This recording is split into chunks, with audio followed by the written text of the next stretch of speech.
Well, ഞാനൊരു അപ്രിയ സത്യം അല്ലെങ്കിൽ ഒരു അൺപോപ്പുലർ ഒപ്പീനിയൻ പറയാൻ പോവുകയാണ്. ഇവിടെ നമ്മുടെ ഫോളോവർ ആവശ്യപ്പെട്ടിരിക്കുന്നത് സംവിധായകൻ കമലിന്റെ സിനിമകളെ കുറിച്ചൊരു വീഡിയോ ആണ്. എന്നാൽ ഇത് അദ്ദേഹത്തിന്റെ സിനിമകളെ കുറിച്ചുള്ള ഒരു വീഡിയോ അല്ല, മറിച്ച് അദ്ദേഹത്തെ പറ്റി തന്നെ ഉള്ളതാണ്. അതിനു മുമ്പ് ഇദ്ദേഹം ചെയ്ത ചില സിനിമകളുടെ പേരുകൾ നമുക്കൊന്ന് നോക്കാം. ഉണ്ണികളെ ഒരു കഥ പറയാം, ഓർക്കാപ്പുറത്ത്, വിഷ്ണുലോകം, പെരുവണ്ണാപുരത്തെ വിശേഷങ്ങൾ, പ്രാദേശിക വാർത്തകൾ, മഴയെത്തും മുൻപേ, അഴകിയ രാവണൻ, നിറം, നമ്മൾ ഒക്കെ ആളുകൾക്ക് പ്രിയപ്പെട്ട പടങ്ങളാണ് അല്ലെ?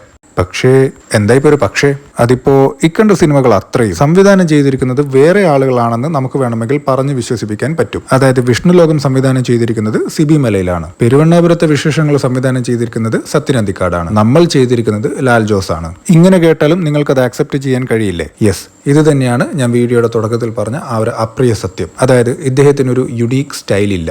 മറ്റൊരാൾക്ക് കോപ്പി അടിച്ച് വെക്കാൻ പറ്റാത്ത പാകത്തിൽ പ്രത്യേകമായിട്ട് ഒരു ശൈലിയും ഇദ്ദേഹത്തിന്റെ ഒരു സിനിമകളിലും ഉണ്ടായിരുന്നില്ല. ഈ ഒരൊറ്റ കാര്യം കൊണ്ട് തന്നെ ഇദ്ദേഹം വേറൊരു രീതിയിൽ യുണീക്കുമാണ്. അതായത് ഇങ്ങനെ പ്രത്യേകിച്ച് യാതൊരുവിധ ശൈലിയും ഇല്ലാതെ അത്രയും വർഷം ഇൻഡസ്ട്രിയിൽ നിലനിൽക്കുകയും ഡസൻ കണക്കിന് ഹിറ്റുകൾ നൽകുകയും ചെയ്ത വേറൊരു സംവിധായകനും ഇല്ല എന്ന് തന്നെ വേണം പറയാൻ. സോ ഞാൻ ഈ പറഞ്ഞതിനോട് നിങ്ങൾ യോജിക്കുന്നുണ്ടോ? ഒപ്പം കമൽ എന്ന സംവിധായകനെ പറ്റിയുള്ള നിങ്ങളുടെ അഭിപ്രായം കമന്റ് ചെയ്യുക.